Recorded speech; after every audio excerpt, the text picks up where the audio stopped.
Tribunarus kasus penganiayaan yang dilakukan Aditya Hasibuan, anak perwira polisi AKBP Ahirudin Hasibuan saat ini terus menarik perhatian netizen. Terlebih kini terungkap pula bahwa AKBP Ahirudin Hasibuan rupanya melakukan skenario licik untuk membebaskan anaknya dari jeratan hukum. Saat kasus penganiayaan itu terjadi, ia bahkan hanya diam melihat anaknya menganiaya Ken Admiral. Dalam skenarionya, AKBP Ahirudin Hasibuan mengatur seolah dirinya menasihati putranya Aditya Hasibuan dan korban Ken Admiral. Selain itu, AKBP Ahirudin Hasibuan juga sempat mendatangi orang tua Ken Admiral.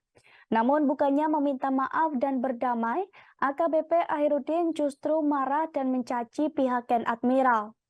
Hal itu diungkap oleh ibunda Ken Admiral Elvi Indah Putri Tribunars. Dilansir dari tribunmedan.com, Elvi menceritakan pada tanggal 22 Desember 2022 lalu, Ahirudin menyuruh Ken masuk ke dalam rumahnya setelah dianiaya oleh anaknya Aditya Hasibuan.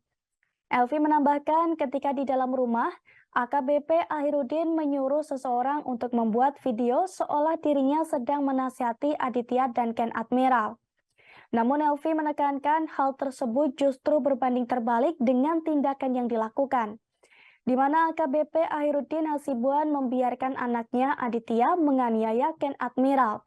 Bahkan Ahirudin juga membiarkan Ken terluka tanpa ada upaya memberikan pertolongan pertama.